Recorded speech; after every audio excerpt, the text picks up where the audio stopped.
बिस्मिल्लाहिर्रहमानिर्रहीम। इकरा बिस्मि रब्बिकल्लाज़ी फलक।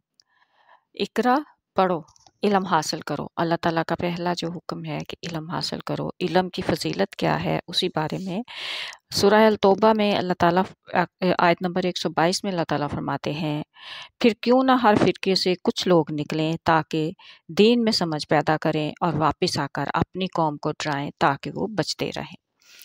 तो इसका मतलब क्या हुआ कि इल्म ही है जो हमें बुराइयों से बचाता है, जहालत से बचाता है। फिर हज़रत मुआज़ बिन जबल से रिवायत है, रसूल करीम सल्लल्लाहु अलैहि वसल्लम ने फरमाया कि जब कोई तालिब इल्म इल्म हासिल करने के लिए निकलता है तो हर खुशकोतार इनके लिए मगफरत की दुआ करेगा, यहाँ तक कि समंदर की मछलियाँ और आबी जंगल के दरिंदे और खुशकी के चौपाए भी, क्योंकि इल्म दिलों को जहालत से बचाकर ज़िंदगी बख्शता है और निगाहों को अंधेरों से निकालकर रोशन चिराग का काम देता है। इल्म के ज़रिए आदमी अच्छे लोगों के मर्तबे को जा पहुँचता है और दुनिया आखिरत में बुलंदियों से हमकिनार करता है। फिर आगे यहाँ इन अल्फाज पे गौर कीजिएगा, इल्मी सोच विचार रोज़े के बराबर है।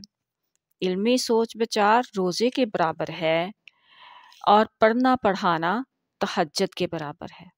और इसे पढ़ना पढ़ाना तहज्जुद के बराबर है। इसी के ज़रिए सिला रहमी का सबक मिलता है और इसी के ज़रिए हलाल और हराम का इम्तियाज़ होता है। ये अमल का इमाम है और अमल इसका मुक्तदी है। इल्म अमल का इमाम है।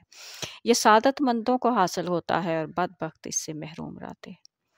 आइए हम सब भी सबसे पहले कुरान का अच्छे से इल्म हासिल करें और उसे बेहतरीन अमल करने वाले बन जाएं और दूसरों तक पहुंचाने वाले। आमीन। अस्सलाम वालेकुम व रहमतुल्लाह।